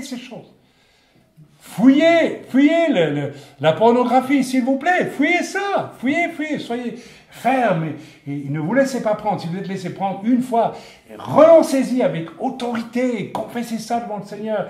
Demandez pardon au Seigneur parce que, n'est-ce pas, cette chose-là qui vous paraît, entre guillemets, agréable, attirante, va vous conduire à bien pire dans le domaine spirituel. Vous allez, que vous le veuillez ou non, débarquer dans le monde de l'occultisme et vice-versa. Si vous pratiquez l'occultisme, vous serez presque obligé de vivre à toutes sortes de niveaux dans de la débauche. Donc ce n'est pas notre cas ici. Mes frères et sœurs, ce que je voulais vous dire, c'est lorsque je prie pour une personne, vous savez ce que je fais chaque fois? L'autre jour, on a commencé à discuter et j'ai dû arrêter. La personne dit arrêtez parce que vous êtes en train de parler des choses du diable. On va arrêter tout de suite. Moi, je veux prier avant. Tu te rappelles, ma chérie? Et j'ai dit arrêtez, s'il vous plaît. La personne croyait qu'elle pouvait parler comme ça. Et en fait, j'ai senti dans l'esprit qu'on était en train d'aller sur le terrain de l'ennemi, sans avoir pris la précaution de prier. Je l'ai arrêté avec autorité, gentiment, bien sûr, mais avec autorité. J'ai dit, nous allons prier d'abord. Et nous avons prié. Et j'ai demandé au Seigneur de la protection sur chacun d'entre vous, sur chaque membre de ma famille, sur nos biens, sur tout ce qui est notre responsabilité matérielle, physique, morale, tout ce que vous voulez. Je prie pour tous, chaque fois que je fais cela. Est-ce que l'un d'entre vous a déjà subi une seule attaque chaque fois que j'ai fait un entretien chez moi? Jamais. Vrai ou pas vrai? Jamais. Il y a combien d'années que vous me connaissez? Pour la plupart, 10 ans à peu près. Pas une fois. Vous savez pourquoi? Parce que, avec mon cœur innocent, mon cœur de colombe, prudent, eh bien, et rusé, comme celui du serpent, mais surtout prudent, eh bien, j'ai décidé que je devais être humble et tout placer sous la protection du Seigneur et l'inspiration du Saint-Esprit. Ce n'est pas Chaim qui a un grand discernement. Le Seigneur m'a donné à développer une intelligence spirituelle à force, mais c'est lui qui m'inspire chaque fois par des paroles de connaissance, par le discernement des esprits, ce qu'il faut comprendre et voir chez les gens. Et c'est sûr que c'est extraordinaire d'être en face des gens qui vous racontent 36 000 choses, et puis que l'Esprit de Dieu vous dit, non, le problème n'est pas là, il est ailleurs, questionne comme ceci, questionne comme cela, et puis c'est Dieu qui a chaque fois raison. Mais c'est Dieu. Mais si je ne prends pas la peine de prier avant, qu'est-ce que vous voulez que Dieu me dise? Il ne me dira rien. Et vous avez ainsi des gens qui font de la cure d'âme, il y en a plein, et puis qui n'obtiennent aucun résultat, qui créent même plus de problèmes qu'autre chose. Il y a des lieux, n'est-ce pas, où vous allez vous faire délivrer de démons, vous entrez sans démons, vous sortez avec des démons. Amen. Donc, c'est tellement important. J'ai parlé déjà un autre exemple à présent, et c'est la deuxième partie du message. Ça va, vous avez de la patience, on peut encore y aller. Alors, nous allons lire dans Jean, chapitre 8, versets 1 à 11. Dans Jean, ceci c'est la partie numéro 2 du message. C'est une autre, ce sont d'autres circonstances où le Seigneur nous montre que nous devons être innocents, simples comme des colombes. Et nous allons voir que c'est Yeshua lui-même qui reflète ces qualités, qui incarne le mieux ses qualités au cours de son ministère. Simple comme des colombes et rusé, intelligent comme des serpents. C'est-à-dire prenant son temps avant d'agir. Prendre son temps. Surtout dans la civilisation occidentale où nous nous trouvons plongés, tout doit aller vite, il faut tout de suite des résultats. Prenez votre temps. C'est toujours plus profitable. Je le vis particulièrement ces 3-4 dernières semaines où j'ai beaucoup de travail et où je sais que trop de travail peut m'empêcher de prier suffisamment. Et je sais que plus je prends mon temps avec le Seigneur et dans la prière et dans la lecture de l'Écriture, plus j'aurai de bons résultats dans le travail que je ferai. Moins, vous savez, je sens que le diable m'en met des tonnes, avec certains qui ont des faux problèmes, etc. Alors ça fait des soucis. Puis finalement, j'ai même plus le temps, assez de temps, moi, pour... Regarde, je vous mets en garde contre ça. Attention à la façon dont vous mangez le temps des autres, les empêchant de prier, par exemple. Attention à ça, c'est très important. Le verset, chapitre Jean, verset 1 à 11. Mais Jésus, c'est chapitre 8, c'est ça, s'en alla à la montagne des Oliviers. Et à la pointe du jour, il vint encore au temple. Donc, entre parenthèses, regardez, Jésus ici, il adopte la stratégie du serpent. Il va sur le mont des Oliviers pour en prendre un temps seul avec Dieu. Et pour prier, bien sûr. Comment, pourquoi irait-il? Et à la pointe du jour, il vint encore au temple, et tout le peuple vint à lui. Et s'étant assis, il les enseignait. Et les scribes, et les pharisiens, les loups ravisseurs. Attention, on plonge maintenant dans le monde, non pas de l'Église, c'est Israël, mais le monde religieux. Et là, vous avez le sacré loup ravisseur, qui n'ont aucune innocence de cœur, qui ne sont pas du tout prudents comme les serpents et certainement pas simples comme des colombes. Et il y en a plus qu'on le croit. Ils amenèrent une femme surprise en adultère et l'ayant placée au milieu, ils lui dirent « Maître, Rabbi ». Cette femme a été surprise sur le fait même comme étant adultère. En parenthèse, je trouve curieux que l'homme avec qui elle commettait l'adultère, là, il n'en est pas question. C'est curieux aussi. À moins qu'elle ait commis l'adultère toute seule. Je ne sais pas comment elle a fait. Mais bon, c'est déjà assez étrange. Et ça, c'est déjà typique du milieu religieux. Les milieux religieux ont leurs lois, qui ne sont pas même les lois de Dieu en réalité. Ça mérite d'être réfléchi. Ils lui dirent, maître, etc. Or, Moshe nous a commandé dans la loi de lapider celles qui sont dans son cas. Toi donc, qu'en dis-tu? Et voilà. Les dés sont jetés, le cas est proposé. Maintenant, comment va réagir le maître? Bien sûr, ils lui tendent un piège. Ils lui tendent un piège. Ils veulent le faire chuter. C'est à ce moment-là qu'il faut le cœur simple et doux de la colombe et la prudence du serpent. Or, il disait cela pour l'éprouver afin qu'il eusse de quoi l'accuser. Mais Jésus, étant penché en bas, écrivait avec son doigt sur la terre. En d'autres mots, il s'est tu. Il n'a pas foncé. Il a réfléchi et il a prié intérieurement, tout simplement. Il n'a pas réagi au quart de tour. Il n'est pas descendu sur le terrain de l'ennemi comme cela. Même Jésus a pratiqué l'innocence, la simplicité de la colombe et la prudence du serpent dans sa manière d'entrer sur un terrain délicat, difficile. Et comme il continue à l'interroger, donc ils ont continué à dire il faudrait qu'il réagisse quand même un petit peu, mais lui, il a prié. Et à un moment donné, il a eu la réponse. Et une réponse géniale, magistrale, incroyablement. Qui aurait pensé à répondre ça dans ce cas-là? Personne. Il leur dit que celui de vous qui est sans péché jette le premier la pierre contre elle. Et elle était encore baissée, et s'étant encore baissée, regardez, il retourne dans la position de la colombe et du serpent et prie intérieurement. Parce que ce qu'il veut, c'est que le diable prenne conscience, je t'ai mouché, mon vieux. Et vous, là, les envoyés du diable, je vous ai mouché. Je veux que vous le sachiez. C'est exactement ce que j'ai dit à l'entrée du chemin l'autre jour. Je dis, Satan, maintenant c'est fini. Voyez, il y a un combat spirituel. Est-ce que vous comprenez qu'il y a là un combat spirituel et que derrière ces pharisiens, il y a des princes des ténèbres qui sont là? Prenez conscience de ces choses. Jésus avance avec les reptations de gauche et de droite du serpent. Il ne fonce pas tout droit en disant « Ouais, j'y vais !» C'est pas un croisé franc du Moyen-Âge qui, à coup d'épée, saccage les murs de Jérusalem. C'est quelqu'un d'un peu plus intelligent que ça. Or, alors l'effet est fait. Jésus, qu'est-ce qu'il a fait en retournant au sol? Il s'est accroupi, il a écrivé, il a prié, mes amis. J'en suis convaincu. Je ressens. Tiens, j'ai une espèce de joie étrange, rien qu'en le disant. Je ne sais pas. J'ai l'impression que le Seigneur me sourit. Ça vous arrive de sentir que Dieu vous sourit? Ça vous est déjà arrivé que Dieu vous sourit? Vous ressentez que Dieu vous sourit? Parce que Dieu vous aime. C'est merveilleux ça, non? Amen.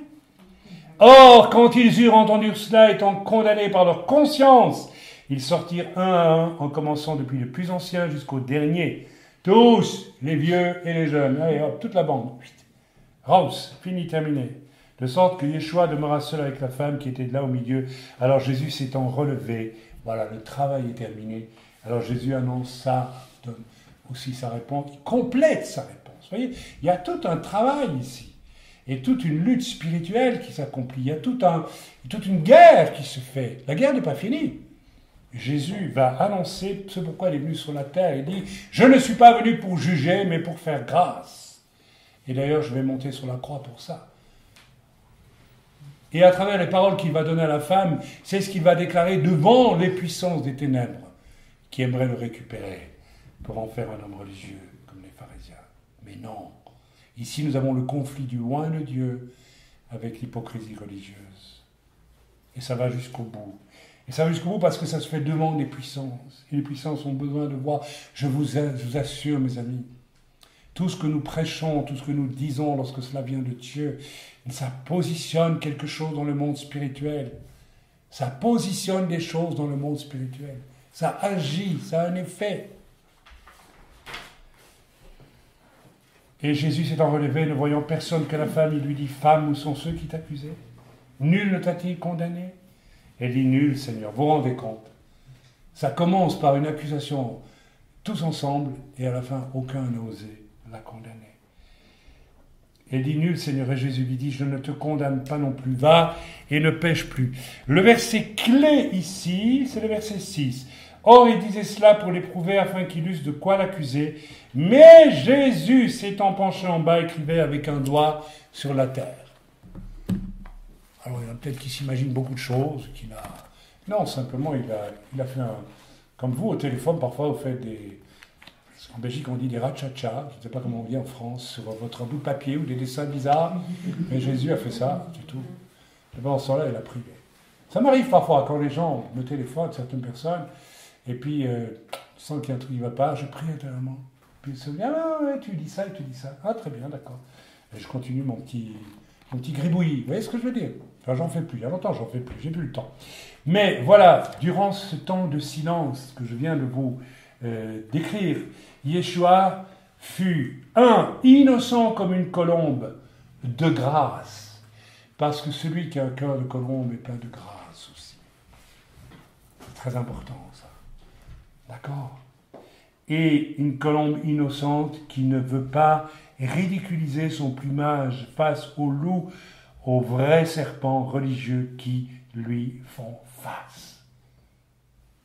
Retenez bien cela. Vous serez confrontés d'une manière ou d'une autre un jour à des loups ravisseurs, à des serpents religieux, et vous ne devez pas corrompre votre plumage de colombe. Vous ne devez pas les craindre.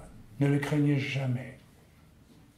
Je me rappelle la première réunion de pasteurs à laquelle j'ai assisté. Je ne dirai pas où parce que j'étais innocent. J'étais un jeune évangéliste.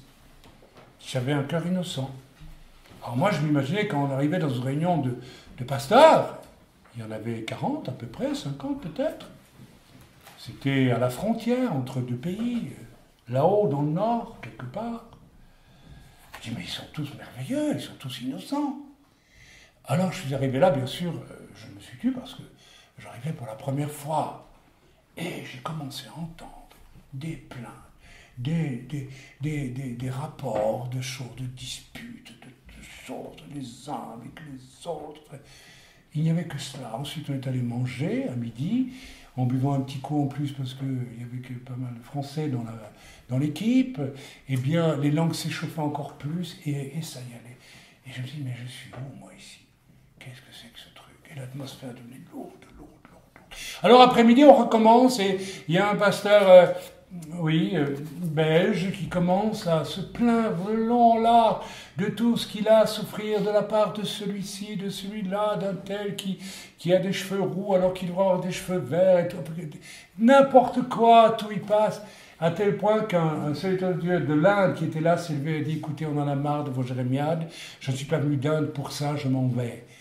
Alors évidemment, il y a eu un malaise, et puis tout le monde a décidé, si on priait, vous vous rendez compte? Tous les représentants de dénominations différentes étaient là, rassemblés. Alors ils ont prié, moi j'ai prié aussi. Et puis j'ai eu une vision, j'ai vu une statue, vous savez, ces statues grecques en marbre. Je voyais une femme ou un homme, je ne sais plus, à genoux en train de prier avec les mains qui devaient se rejoindre, comme ceci. Hein. Voilà. Pas obligé de prier comme ça. Mais les mains n'étaient pas apparentes, elles étaient coupées au niveau des poignets, il n'y avait rien qui se rejoignait. Ça voulait dire qu'il n'y avait pas de prière possible. Alors, le pasteur qui dirigeait cette assemblée de serviteurs de Dieu a dit, est-ce que quelqu'un a reçu quelque chose? Personne n'a levé la main. Alors moi j'ai dit, ça m'a dit, mais toi, tu as reçu quelque chose, tu dois le dire. Alors, le jeune évangéliste innocent, là, en plus il était belge, alors vous savez, les Belges, qu'est-ce qui vient de bon de Belgique, on ne sait pas trop. J'ai levé la main, j'ai dit, écoutez, monsieur, frère, pardon, j'ai reçu quelque chose. Et j'expliquais la vision, alors il y a eu comme un malaise.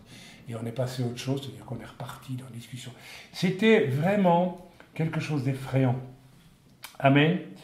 Si Jésus, le résultat de l'attitude de Jésus, eh bien, il est superbe. Mais si Jésus avait agi sur le coup, du fait de l'orgueil, devant le défi, imaginez qu'il réagisse. Oh, il vient de me défier. Bon, tout de suite, avec son âme, il aurait réagi. Qu'est-ce qu'il aurait pu dire s'il avait réagi impulsivement, sans prier, sans réfléchir, en perdant son innocence de colombe? Vous voyez ce que je veux dire? On perd vite son innocence de colombe. Hein.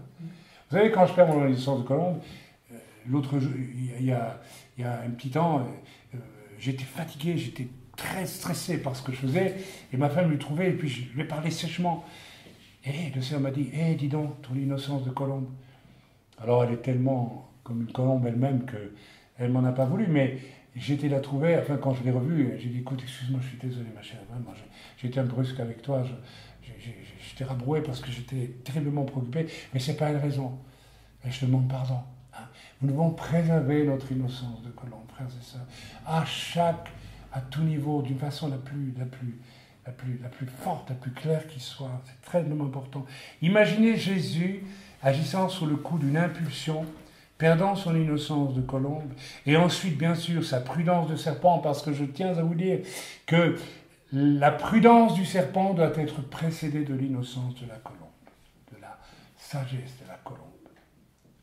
En d'autres mots, on n'a pas accès à l'intelligence de Dieu dans les circonstances si on n'est pas d'abord comme une colombe. Il aurait pu répondre quelque chose comme ceci. Vous savez, ça m'ennuie ce que vous me proposez là, et ça m'ennuie aussi de le dire, mais puisque c'est la loi, bien, tu es là. C'est tout son ministère qui aurait échoué là. C'était le but des pharisiens. Hein. C'était qu'ils disent « Ah ben oui, c'est la loi, il faut la tuer ». À partir de ce moment-là, le ministère de Yeshua, qui transcende la loi, bien sûr, puisque Yeshua ouvre la porte de la grâce, était terminé, c'était fini. Yeshua pouvait fermer boutique pour son ministère. Que Dieu me pardonne de parler ainsi, mais c'était fini, terminé. Ne croyez pas, vous allez dire, oui, mais il aurait pu se rattraper. Non. On ne rattrape pas des choses pareilles. La grâce qui va être obtenue pour l'humanité entière par expiation des péchés à la croix de Golgotha, tombait là en disgrâce, il n'avait plus dans ce cas qu'à se faire pharisien lui-même. Attention, que nous soyons serviteurs ou simples croyants, le diable tendra ou tentera de nous tendre des pièges qui peuvent ruiner tout notre crédit. J'aimerais que vous inscriviez ça en lettres de feu dans votre cœur. Attention aux pièges du diable, ne réagissez jamais avec la chair. Efforcez-vous à tout prix de rester toujours dans cette douceur de la colombe. C'est pas toujours facile, je sais, mais il faut y arriver. Amen. C'est extrêmement important. Autrement, pas d'autorité pour le combat spirituel. Amen. Mais automatiquement, si nous perdons notre crédit, cela cause des dommages très sérieux également autour de nous. Je constate parfois de ces impulsivités qui contredisent cette ordonnance. Je suis obligé de vous donner un témoignage. Je ne citerai pas de nom, comme ça, on ne peut pas connaître la personne. Je me rappelle avoir fait un jour un entretien avec un pasteur, un ancien pasteur. Et à un moment donné, j'ai ressenti ô combien cet homme avait besoin de la bénédiction des pères. Et je m'apprêtais donc à donner la bénédiction des pères. Et le frère qui était avec moi, en observateur, en apprentissage, d'une certaine façon, puisque nous avions eu un entretien de relation d'aide avec cet homme, à mes côtés, au moment où j'allais bénir ce frère, s'est levé d'un bond et m'a dit « Ah non, c'est moi qui le fais », comme cela. Et d'autorité, il s'est mis presque devant moi et il a prié la bénédiction des pères à ma place sur cet homme. La chose était tellement stupéfiante, était tellement énorme que sur le coup, je me dis qu'est-ce que je fais? Et là, c'est la colombe en moi qui a réagi, et la colombe me disait ne réagis pas, parce que ça fait une dispute devant une personne. Donc ne réagis pas. Tu en parleras au frère après. Donc je l'ai laissé faire. Mon cœur était dévasté, non pas pour moi, mais pour cet homme. Parce que aucune onction ne pouvait accompagner la bénédiction que cet homme a imposée de force devant mes yeux. En plus, le message relâché était le ministère de Chaim, on s'en fiche, tout le monde peut faire ça, donc je le fais. Vous vous rendez compte de la violence et de ce que cela cache dans le cœur de la personne qui tombe dans de tels travers. Frères et sœurs, le corps de Christ est rempli de luttes internes, de luttes malsaines, quelquefois entre serviteurs de Dieu eux-mêmes, qui sont du même ordre. Rivalité, il y en a beaucoup, heureusement. Il n'y a pas que cela. Amen. Entre croyants et entre serviteurs, les loups se dévorent entre eux et déforent les oins. En tout cas, ils essayent de le faire. L'agissement du frère était stupéfiant car en un instant, ce qui a jailli là dans sa vie, dans son comportement, c'est le fond de son cœur, dépouillé, dépourvu de toute innocence, mais rempli de convoitises enfouies, profondément enfouies. Et ce frère est un frère qui malheureusement a grandi dans un milieu religieux absolument hypocrite et absolument rempli de ce genre de choses, de rivalité entre hommes. Cet acte stupéfiant avait aussi comme effet de marquer face à la personne qui devait recevoir la bénédiction du Père, ceci, l'autorité ointe de Chaim est nulle et non avenue. Vous vous rendez compte? C'est le mieux, c'est la mienne d'autorité qui va intervenir sans onction. Vous imaginez les dégâts dans le cœur de cet homme, le trouble profond. C'est-à-dire qu'en un instant, un acte souverain de Dieu à travers l'onction est rendu confus et sans aucune valeur parce que j'ai dû laisser faire. Je ne vais tout de même pas me disputer avec cet homme, ce frère, pour lui dire « Mais enfin, qu'est-ce que tu fais là? C'est à moi de le faire, vous vous rendez compte, ce n'était pas possible. » C'était d'aggraver encore la situation. Alors le frère, il a bien ressenti qu'il y avait quelque chose d'anormal, mais si j'avais réagi, c'était encore pire. Il aurait été encore plus profondément troublé. C'était exactement ce que les pharisiens cherchaient sans cesse devant Yeshua en tant que oint. L'attitude qu'ils avaient, c'était l'attirer à eux, si possible le récupérer, le contrôler ou passer au-dessus de lui, reprendre sa place, le dominer, le contrôler. Contrer finalement quoi? Dieu lui-même, au final, en faveur de leur convoitise de religieux hypocrites. Frères et sœurs, où est l'innocence de la colombe dans ces choses? Où est la sagesse et la prudence du serpent dans ces choses? Rien. Les gens qui fonctionnent ainsi sont issus de milieux religieux, sectaires, souvent épouvantables, où les échanges entre humains sont d'orgueil, sont de force. Ils font demander à Dieu, il faut, frères et sœurs, demander à Dieu un profond nettoyage si vous êtes issus de ces milieux qui ont façonné votre âme, votre inconscience. Vous devez aussi, même si vous n'êtes pas issu de ces milieux, vous questionner sur le formatage religieux qui a été le vôtre. Moi, je n'ai pas eu votre formatage, j'en ai eu un autre. Mais nous sommes formatés très profondément, vous savez. Dans notre inconscient, il y en a des traces profondes. Et le problème aussi, c'est toujours quelque chose qui me stupéfie, c'est le manque de courage des individus pour aller confronter ces choses au fond d'eux-mêmes et puis les abandonner. C'est assez étonnant. Amen. J'en reviens donc à mon message. Je sais que je suis long, mais vous avez dit que vous aviez de la patience. Au cours de son ministère, Jésus va faire face aux religieux et il sera régulièrement confronté à ce genre de situation. Et chaque fois, Jésus, agira avec l'innocence de la colombe et il va réfléchir prudemment, comme le serpent peut le faire. Vous avez compris ce que je veux dire. Il retournera, lui, toutes les situations et il va s'en présenter souvent. Maître, devons-nous, nous les Juifs, donner l'impôt à César? Il aurait pu dire non. Il aurait pu dire non. Vous savez, il nous occupe. C'est comme si, je ne sais pas, quelqu'un était venu vous trouver un Jésus à l'époque de l'occupation allemande en France et avait dit, est-ce que nous devons payer à Hitler, je ne sais pas moi, l'impôt, que sais-je d'autre? C'était aussi grave que ça. Dans la logique humaine, si Yeshua avait réagi spontanément et brutalement, en tant que Juif, il leur dit, mais non. Mais ils sont le piège, parce qu'il sait très bien que les autres, après, vont dire, tu es un séditieux, etc., etc., etc. Puisque tu ne veux pas venir avec nous, on va te détruire. Tu ne veux pas faire partie de notre secte ambitieuse religieuse, eh bien, on va te détruire. Et croyez-moi que je l'ai rencontré, ce problème, pendant 30 ans, frères et sœurs.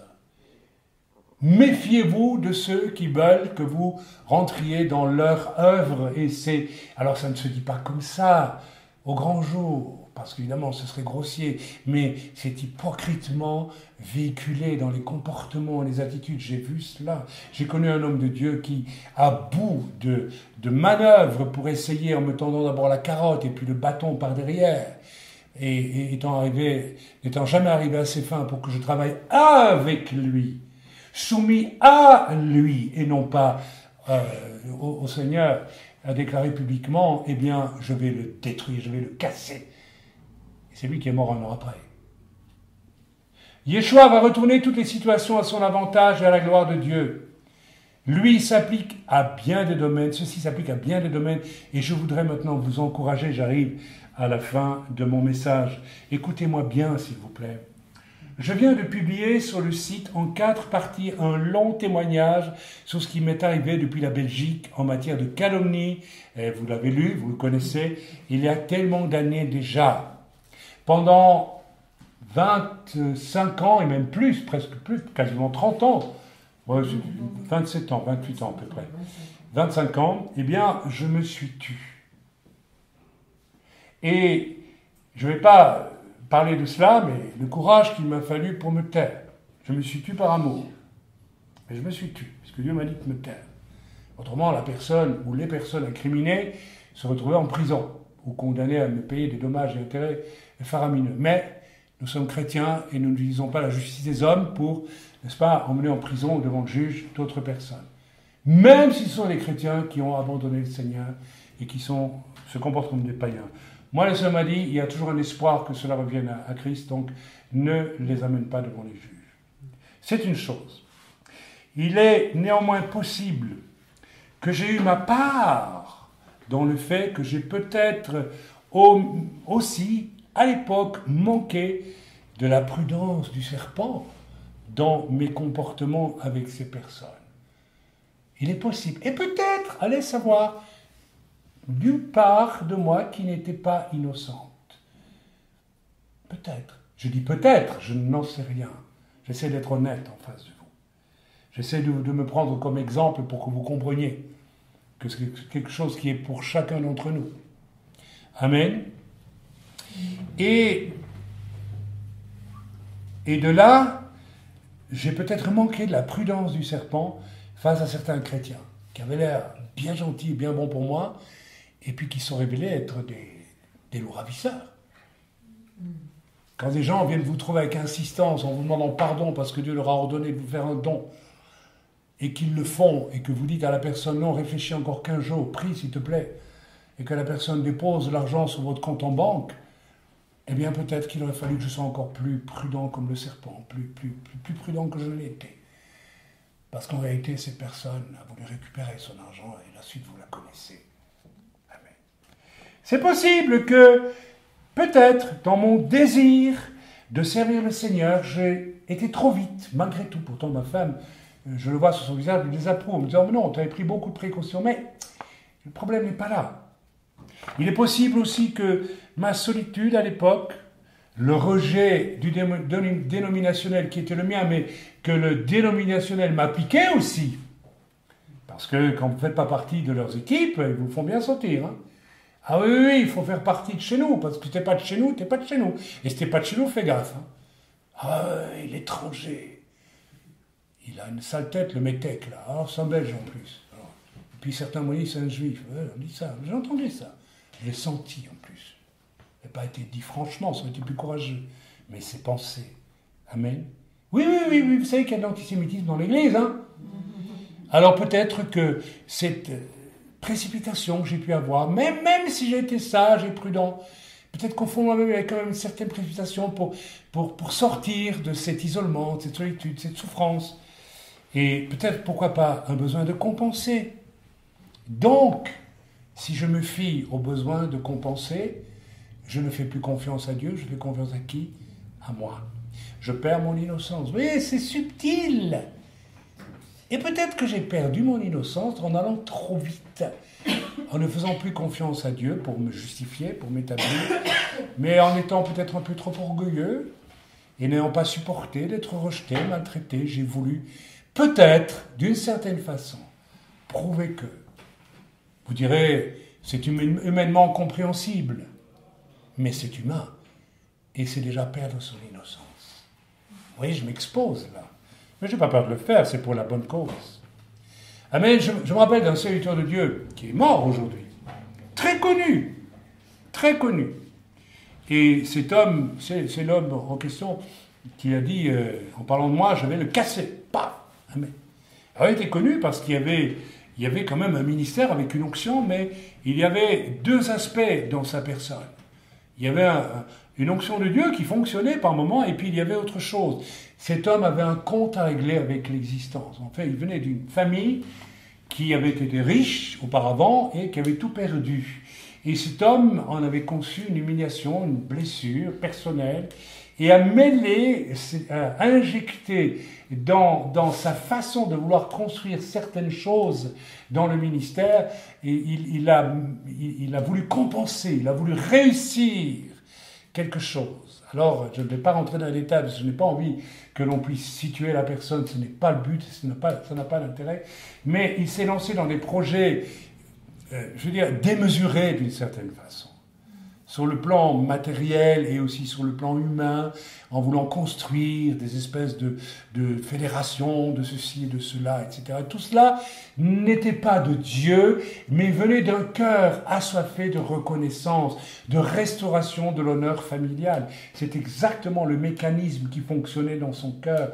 Et lorsque cet homme est décédé, j'ai rencontré plusieurs serviteurs de Dieu équilibrés qui m'ont dit, nous avons dû nous détacher de l'influence de cet homme, parce qu'il voulait nous manipuler pour faire de nous des pierres vivantes, non pas dans l'édifice du Seigneur, mais dans son édifice à lui. Donc, réussir à tout prix dans le ministère était le moteur dans la vie de cet homme. Et cela se mêlait à des moments d'onction véritable.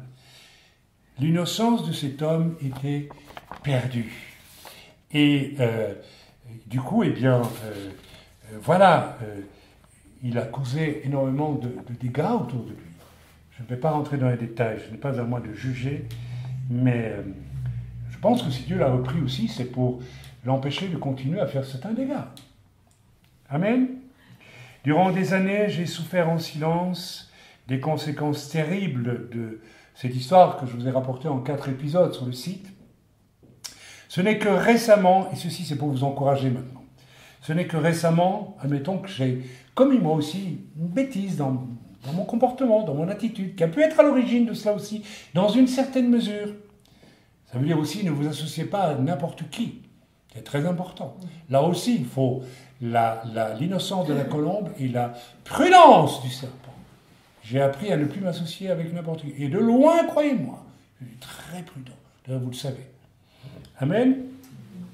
Ce n'est que récemment, donc, que Dieu m'a dit, plus ou moins 25 ans après, publie ton point de vue sur cette affaire maintenant, car c'est ma justice. Tu as le droit d'être réhabilité aux yeux des gens qui ont, bien sûr, activé ces calomnies un peu partout pour servir le diable, parce que c'est ce que l'on fait dans ces cas-là, n'est-ce pas? Maintenant, je veux, m'a dit le Seigneur, m'en servir comme d'une pédagogie pour l'Église. Voyez-vous, donc, c'est dans ce but-là que j'ai relâché ce témoignage sur le site.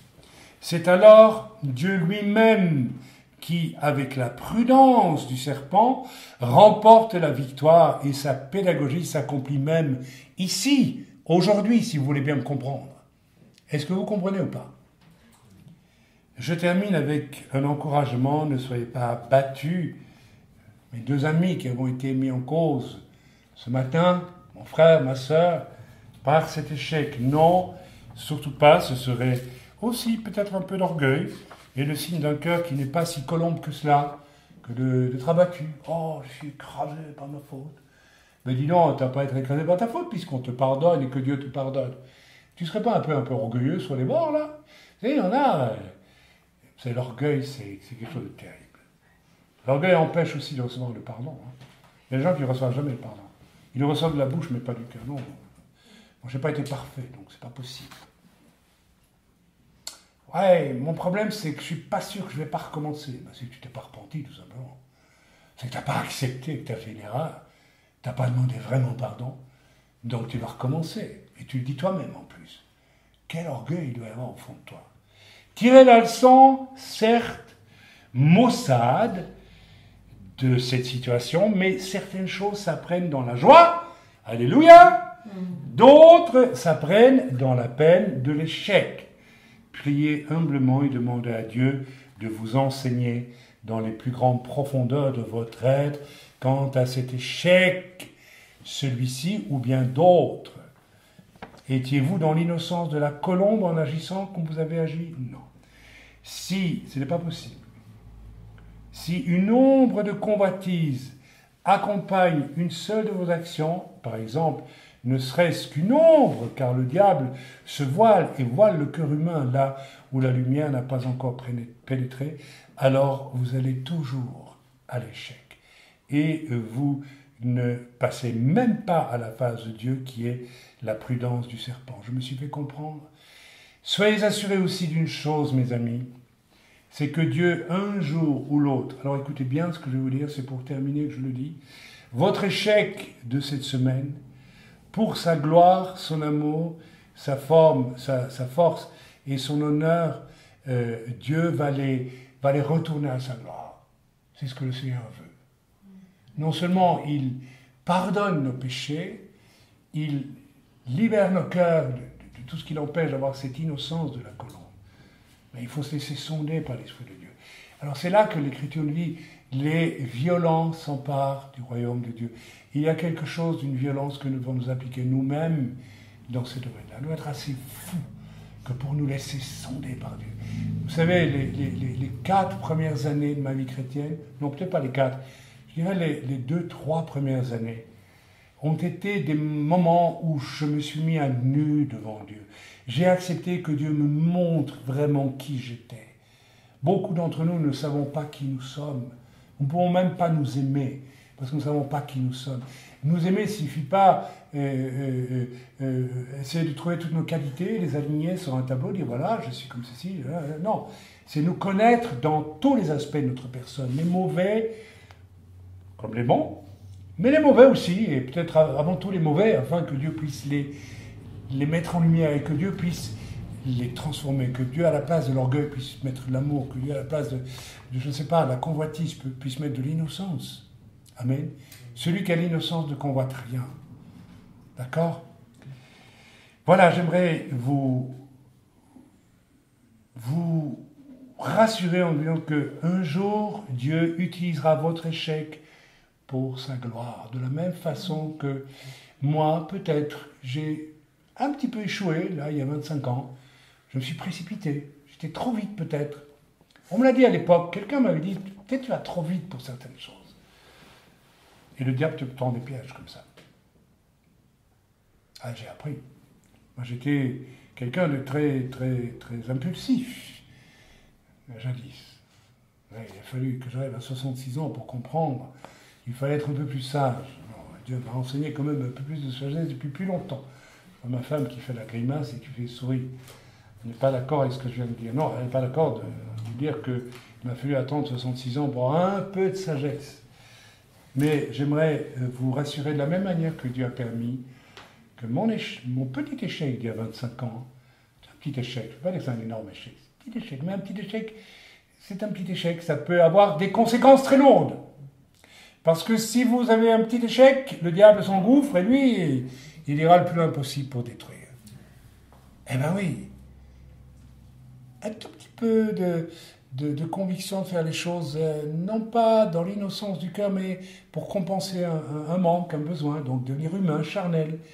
Oh, le diable, il se régale. C'est comme nos amis, ils sont allés sur le chemin, ils sont allés voir, ils sont allés où ça se trouve, ils n'ont pas prié. Oh, le diable dit, mes amis, mais merci de venir m'informer que vous voulez m'attaquer. Très bien, je vais prendre les devants cette nuit, je vais en faire mourir un, et puis je vais vous en faire boire toute la nuit. Amen, et si possible, vous dégoûter à tout jamais de venir me chatouiller le bout des pieds. Amen. Mes frères et sœurs, de la même façon que le Seigneur a utilisé, alors que je ne m'y attendais pas du tout, ces circonstances que Dieu m'a dit de garder en silence, en subissant bien des souffrances pendant 25 ans, eh bien Dieu a utilisé cela 25 ans après pour finalement sa gloire. Parce qu'à travers le témoignage que j'ai donné, il y a une pédagogie pour l'Église, à savoir, attention à la façon dont vous gérez les rumeurs, les on-dit et tout ce qui s'ensuit. D'autant plus que le diable, en général, va grossir au maximum les choses. Au maximum. Il va faire de petites erreurs. Il va faire un monument pour vous détruire. Donc, soyez dans la joie et dites-vous que, par exemple, cette erreur que vous avez faite, bien, Dieu va et a déjà transformé toi à sa gloire, puisque nous en tirons un enseignement aujourd'hui. Donc l'erreur que vous avez commise, elle sert déjà, à travers un enseignement, une pédagogie, à tous ceux qui ont écouté le message, à tous ceux qui l'écouteront aujourd'hui. Alors attention, ce n'est pas une raison pour continuer à faire des erreurs. Il faut maintenant demander au Seigneur de vous montrer là où il y a une innocence qui n'est pas encore bien établie dans vos cœurs. Il y a peut-être des choses lourdes qui vous accompagnent. Il y a peut-être votre volonté forte de faire, d'être, que sais-je. Ça peut expliquer les choses. Je dis si souvent, regardez notre sœur Eliane. Elle est légère. Elle est comme une plume de colombe. Vous voyez, elle s'est même endormie, là, j'ai l'impression. Non, elle ne s'est pas endormie. Ça pèse pas. Ça pèse pas. Il n'y a pas le poids de sa volonté propre. On peut dire à Eliane tout ce qu'on veut, on change le programme. Oh oui, je suis contente. C'est tellement embarrassant, elle est tellement gentille que, au début je la connaissais, j'ai dit, comme je suis habitué à voir les réactions charnelles de beaucoup de chrétiens, hein, je dis bon, si je lui demande ça, comment elle va réagir? Et j'ai mis du temps à m'habituer à sa gentillesse extraordinaire. C'est tellement inhabituel. Et des gens leur disent quelque chose. Ah oui, mais j'ai fait, puis je vais faire, et puis attention, non. Ils rougissent, on sent tout de suite qu'ils sont. J'ai fait une erreur, attention, c'est grave. Fallait pas me le dire. Non. Il faut être avec un cœur d'enfant. Je dis souvent à des gens qui ont entendu sur moi telle ou telle chose, je dis mais écoutez, moi j'ai un cœur d'enfant, venez me trouver, venez m'expliquer ce que j'ai fait. Parce que si j'ai fait une bêtise, il faut que je me repente au moins. Aimez-moi s'il vous plaît. Moi je suis prêt à vous écouter. Celui qui a un cœur d'enfant, eh bien, il ne craint pas qu'on l'interpelle en face. Mais vous savez, en général, quand il s'agit, dans la dernière étape de son ministère, de mettre Jésus à mort, on n'est pas venu le trouver en face, on veut dire on va te tuer. Hein. On a organisé les choses de manière hypocrite, absolument abominable, pour faire en sorte qu'il fallait le crucifier, n'est-ce pas? Alors j'espère que vous ne tomberez jamais dans le camp de ces pharisiens qui éprouvent le besoin pour défendre leur ministère, leurs ambitions corrompues et corruptrices de tuer quelqu'un d'autre. Voilà, que Dieu veille sur vos cœurs. Et nous pouvons prier maintenant. Je demanderai à Samuel peut-être de couper l'enregistrement.